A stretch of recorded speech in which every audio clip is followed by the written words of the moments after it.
Have you ever wondered how close you've come to danger without even realizing it? At Shivering Vault, we take you there, one story at a time.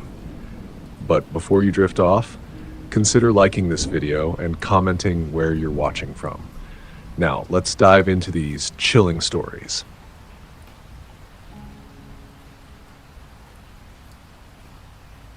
It was a cold, icy night in late December.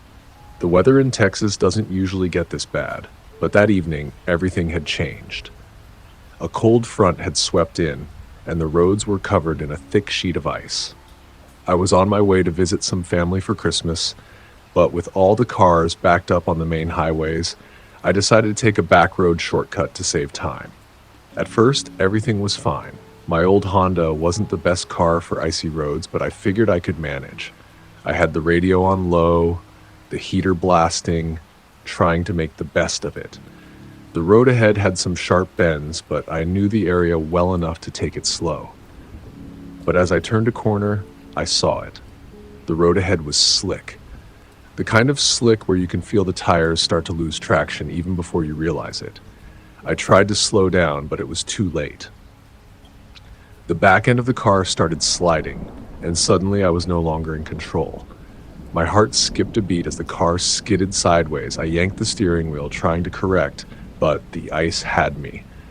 I felt my stomach drop as the car left the road and slid into a ditch, the impact knocking my head into the headrest. The world spun for a moment, and then silence. I sat there, dazed, trying to collect myself. My hands were shaking as I looked around, half expecting the car to be more damaged than it was. But everything seemed fine, just the cold, dead quiet of the winter night. My headlights illuminated the white, frozen trees on the edge of the ditch, and I realized I wasn't alone. Across the ditch, I saw something strange. There was another car. It looked like an old sedan, much like mine, but it had clearly been in an accident, its front end crumpled and the bumper hanging loosely. The driver's side window was rolled down, and I could just make out the faint outline of the driver's seat. Something about it didn't seem right. I hesitated. If someone else had crashed here too, they might need help. Maybe they were hurt or stranded. I had to check. I cautiously opened my door, trying to keep my balance on the slick ground, and walked toward the wreck. As I got closer, my heart began to race. The car was empty. The door on the driver's side was ajar, and there was no sign of the driver. No blood. No belongings scattered on the ground. The seat was pushed back, but there was nothing unusual except for how still everything was. I stood there for a moment, trying to make sense of it. Why would someone leave their car like that? Had they gone for help? Why didn't they just call 911? Then, out of nowhere, I heard something. A rustling, a soft shuffle of footsteps. I froze, my breath catching in my throat. I turned around slowly, my heart pounding in my chest, and that's when I saw him. He was standing a few feet away, just beyond the wreck, staring at me. He looked wrong. His clothes were ragged, as if he'd been out there for hours, maybe longer. His face was pale, his eyes hollow. His expression was blank, but his gaze was fixed on me, like he was waiting for an opportunity. I took a step back instinctively.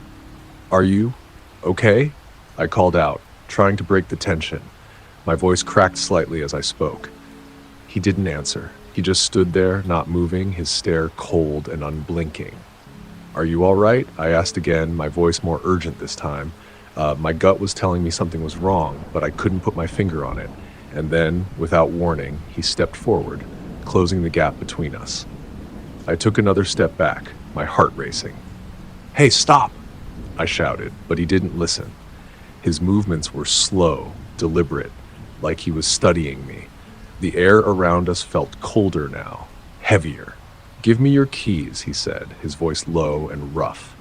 It was like he wasn't even asking, it was a demand, and something in his tone made my skin crawl. I froze, my mind raced. This guy wasn't here for help. He wasn't lost, he was here to rob me. My mind raced, trying to figure out what to do. I reached into my pocket, feeling the cold metal of my keys. I hadn't thought about them until now. but the reality of the situation hit me like a punch in the gut. I had to act. He took another step forward, brandishing a knife. It wasn't big, but it didn't need to be. The glint of it in the dim light from my headlights was enough to make my stomach turn. I looked down at the car keys still in my hand. That's when a set of headlights appeared down the road and his focus shifted towards that. A car was coming. The man hesitated. His eyes flicked between me and the oncoming vehicle, and that's when I realized I had a chance. I didn't waste a second. I shoved past him, barely grazing his shoulder as I bolted back toward my car. The passing car was my moment of escape. I jumped into my Honda, slammed the door shut, and locked it, my hands shaking as I reached for the keys. He didn't follow. The car sped past, and I could hear the faint screech of tires on the icy road as the man stood motionless, staring at me from the darkness. I didn't waste another second. I started the engine, my hands barely steady enough to grip the wheel. I couldn't even remember pulling out of the ditch. I was too focused on just getting away. I didn't stop until I reached the nearest gas station, my heart still racing, my palms clammy. I dialed 911, but by the time the police arrived, the wrecked car was gone. They couldn't find the man either. They said they'd look into it, but honestly, I think they were just trying to reassure me. They told me there was nothing to worry about, but the whole thing felt off. To this day, I don't know what happened that night. Was the guy really in that car? Why was he acting like that? Was it just a coincidence that we both crashed at the same spot? Or was he waiting for someone, anyone, to pass by? I still think about it sometimes, especially when the nights are cold and the roads are icy. I don't take that back road anymore. I don't trust it.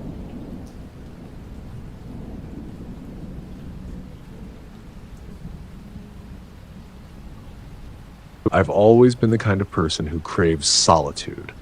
The noise, the crowds, the chaos of everyday life. It all gets to me after a while. That's why I decided to spend a few days hiking in Big Bend National Park, a remote stretch of wilderness in the farthest reaches of Texas. It was winter, and most people stayed away, which suited me just fine. I needed to clear my head, get away from everything, and lose myself in the stillness of the desert. My name's Alex. I'm in my late 20s, an outdoorsy guy, nothing too special. I've hiked all over the country before, Alaska, Colorado, Wyoming, but this trip felt different. Big Bend had always intrigued me, and with a few days off work and no one to answer to, I figured now was the time to explore it. It was around noon when I began the hike, the sky clear and crisp with a light layer of snow on the ground. The trail I picked was a lesser-known route, winding through sparse desert scrub and distant mesas, far away from the usual tourist paths. The air was cold but refreshing, and I was more than comfortable as I set off.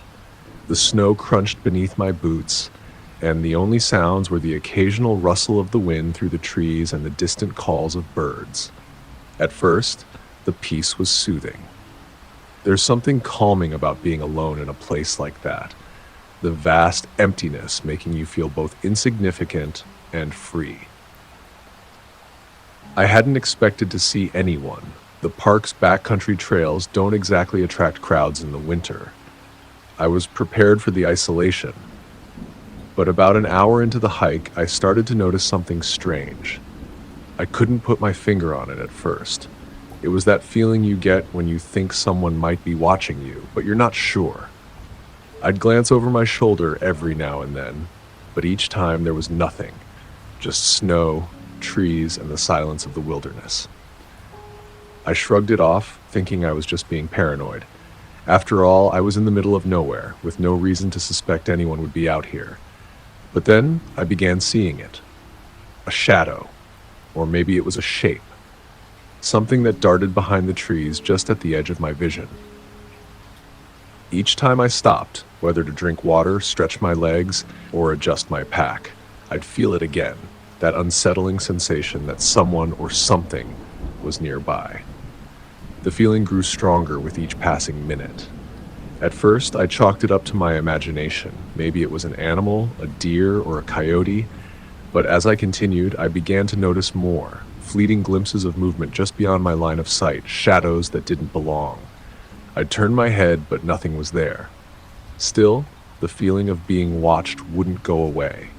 Then I saw him. I was rounding a bend in the trail when I spotted him, a man standing about 30 feet off the path. He was tall, wearing a dark jacket that blended into the trees, and he was just standing there, not moving, not doing anything, just watching me. My heart skipped a beat. I froze. My first instinct was to call out, maybe ask if he was lost, but the words stuck in my throat. Something about the way he stood there, so still, so out of place, made the hairs on the back of my neck stand up. No one stands like that in the wilderness. He wasn't a hiker.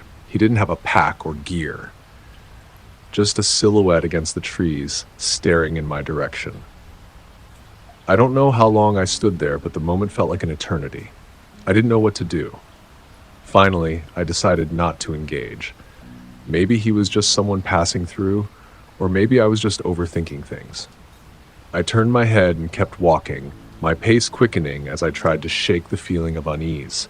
But every time I glanced over my shoulder, he was still there, watching, not moving, just standing, as though he had always been a part of the landscape, blending into the shadows, waiting for me to notice him. I couldn't shake the feeling that I wasn't alone anymore. There was a presence, something cold and calculated, keeping pace with me from a distance. I tried to push myself faster, willing my mind to stay focused, but I couldn't escape that feeling.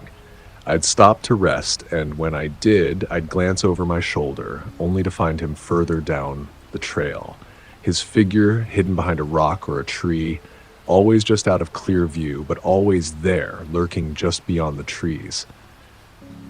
I don't know why I didn't leave sooner. Maybe I thought it was just coincidence. Maybe I was trying to rationalize it, but deep down, I knew something wasn't right. And then it happened again. I was coming up to a clearing when I saw him once more. This time, he wasn't hidden behind trees or rocks. He was standing by a large boulder, partially visible but still keeping his distance. He was watching me, his figure clear against the bright snow, and this time I couldn't deny it. He wasn't a hiker. There was something in the way he moved, or didn't move, that sent a chill down my spine. He wasn't trying to hide. He was standing there, waiting. I couldn't breathe. My legs felt like lead. My pulse was pounding in my ears. The terror wasn't immediate. It crept up slowly, like a shadow at the edge of your vision. But now I felt it full force. He was following me. I didn't run. I should have, but I didn't. I kept walking, a little faster now, trying to act normal, to pretend that everything was fine. But every time I glanced over my shoulder, I saw him again, just enough to make out his dark clothes blending into the background, just enough to know he was there. I remember stopping one last time, this time to check the time on my phone. I heard a sound behind me, something soft but distinct, a crunch in the snow. I spun around, my heart leaping into my throat, but there was nothing. The trail was empty. Then I saw it. His face, his eyes. They were visible now, barely peering from behind a tree, staring straight at me. The fear that washed over me in that instant was unlike anything I had ever felt. His eyes were cold, empty, like he wasn't even human. I couldn't breathe. I couldn't think. My legs moved before my brain had a chance to process. I turned and ran. The panic surged through me, and I pushed myself harder, my heart racing, my breath ragged in the cold air. I couldn't hear anything but the pounding of my own footsteps, but I knew he was behind me. I didn't dare look back. I just kept running, faster, faster, until I finally saw it, the ranger station in the distance. I burst through the door, gasping for air, and barely managed to explain what had happened. The rangers were quick to respond. They sent out a team to check the trail, but when they returned, they didn't have any answers. They didn't find him. There were no tracks in the snow, no signs of anyone. But they did find something else. An abandoned campsite a few miles back has the fire long cold and some scattered gear. To this day, I don't know who he was or what he wanted. The rangers never found any trace of him, and there were no reports of missing persons in the area. But every time I think back to that day, the memory of those cold, empty eyes still sends a shiver down my spine. So, if you're ever out there, hiking alone in Big Bend, especially in the winter when the trails are deserted, keep an eye out. If you see someone standing too still, just watching you from the trees, don't wait around to find out who they are. Don't wait for them to get closer. Just run.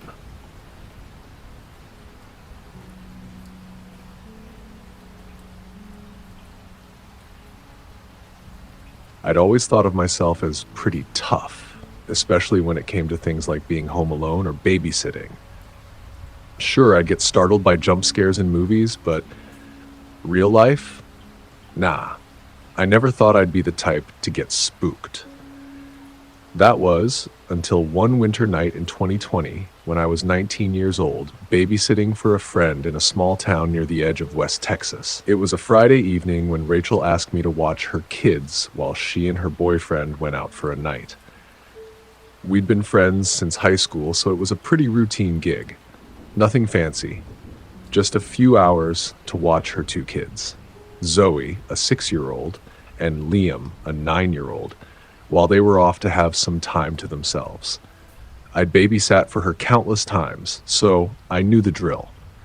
The house was out on the outskirts of town, past the last few houses on the road, near a wide open field with no other homes for a good mile. I remember thinking how remote it felt, but I shrugged it off. This was Texas, after all. Small towns, quiet roads, nothing too out of the ordinary. I arrived at their house just as the sun was setting. The air was cool, but not unbearable, typical for a Texas winter. I walked in, settled the kids in front of the TV, and grabbed some snacks. Everything was calm at first. The kids were watching their favorite movie, and I was scrolling through my phone in the kitchen, minding my own business. Rachel had warned me that they'd probably be asleep by 9, and by 9:30, the house was quiet. The only sounds left were the soft hum of the heater and the occasional rustle of the kids shifting on the couch. That's when I first noticed him. I was sitting at the kitchen table, mindlessly scrolling through Instagram, when I saw a shadow dart past the window. It was barely noticeable at first, just a flicker of movement. But when I looked up, I saw it again, this time more clearly. A tall, dark figure moving across the yard right at the edge of the light from the street lamp at the end of the driveway. At first, I thought it was an animal, maybe a deer or a stray dog. Out here, things could get weird with wildlife roaming around, but then I saw the figure again. It was walking slowly, almost pacing back and forth. It didn't seem like it was just passing by. It was moving with purpose, back and forth across the yard between the trees near the fence. My heart started beating a little faster. It was unusual, sure, but I tried to brush it off. Maybe it was just a neighbor or someone walking down the road. Still, the more I watched, the more unsettled I felt. Why was he just walking in circles like that? No one I knew would be out here at this hour. There were no other houses for miles. I tried to focus on the kids, but I kept glancing at the window. The figure was still out there, moving around, always just out of full view. It didn't seem to go anywhere, just circling the yard. A chill ran down my spine. I felt the hairs on the back of my neck stand up. I stood up from the kitchen table and moved into the living room, hoping a change of scenery would distract me. But as I walked past the window, I froze. The man, or whatever he was standing still now, right outside the window, his back turned toward me. My heart dropped into my stomach. I couldn't see his face, but I could tell he was tall, probably in his mid-30s, wearing a dark jacket and standing completely still.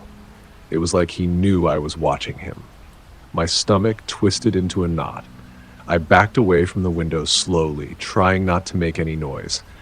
I could hear my own heartbeat pounding in my ears. There was no way anyone would be out there at this time of night unless something was wrong. I grabbed my phone and tried to text Rachel, but when I checked my bars, I realized there was no signal. I tried calling her, but the call wouldn't go through. My stomach dropped further. The house had spotty reception, sure, but I usually had enough to send a message or make a quick call. I tried again, but nothing. I tried to stay calm. Maybe it was just some stranger passing through the area, but the feeling of dread was suffocating. I needed to check the doors. I moved into the hallway and slowly checked the locks. Everything was secure. As I walked back toward the kitchen, I peeked out the window once more. That's when it hit me. The figure was no longer standing still. Now he was closer. I could see his outline more clearly now, and I realized that he was standing right next to the window, too close. His back was facing the glass, but I could tell by the way he was standing that he was aware of me. I froze. My body went rigid with terror, and I found it hard to breathe. I wanted to scream for Rachel, but I couldn't. The kids were asleep, and I didn't want to risk waking them. I felt trapped. The only thing I could do was wait. I took a step back, still watching the window, and that's when it happened. There was a tap. At first, I thought I imagined it, but then it came again. Tap, tap, tap, slow and deliberate. The man was tapping on the window. I froze, my heart racing in my chest. I felt my breath catch in my throat. There was no way he could know I was inside, right? But somehow I felt like he did. The tapping was soft, almost calm, as if he was testing to see if I'd react. I couldn't stand it anymore. I grabbed the nearest object, a lamp, and moved toward the window, not daring to get too close. The tapping continued, each tap sending another wave of panic through my body. I wanted to scream, but I couldn't bring myself to make a sound. Finally, the tapping stopped. For a brief moment, I thought maybe he had left. I tried to breathe, tried to think logically, but when I looked out the window again, he was gone. I stood there in the kitchen, frozen, waiting for something to happen. I wanted to check the front door, but the idea of being close to the entrance made me feel like I was going to lose control. I grabbed my phone again, hoping for a signal. Nothing. That's when I heard it. A scraping noise. It came from the back door. My blood ran cold. I knew instantly that someone was trying to get inside. It was the same door that led to the kitchen. The noise was soft at first, but it grew louder. The handle clicked, and I could hear the faint sound of metal scraping against metal. I ran to the living room, trying to stay as quiet as possible, my hands shaking as I dialed 911. I barely had the strength to speak, but this time, to my relief, the call finally went through. My voice trembled as I quickly explained what was happening. I didn't care if the dispatcher thought I was overreacting. I needed help. My heart was hammering in my chest. By the time the cops arrived, the man was gone. I don't know how long I stood there in that house, waiting. The officers checked the yard, the street, even the trees near the fence, but there was no sign of him. No footprints, no traces of anything unusual. The back door was locked again, as if nothing had happened. They told me I was probably just imagining things. Maybe a drunk wandered off the road, they said, but I didn't believe them. I knew what I'd seen. I knew what I'd felt. Rachel came home later, but I didn't say much to her. I just wanted to leave. I haven't gone back to that house since, and every time I drive by, I can't help but glance over at the windows, wondering if he's still out there, waiting. I'll never forget the feeling of someone lurking just outside the dark. That's it for today's tale from Shivering Vault. If you have a story worth sharing, drop it in the comments or send it our way. Don't forget to subscribe and share with your fellow thrill seekers. As always, the Shivering Vault thanks you for unlocking today's tale. Until next time, the vault awaits your return.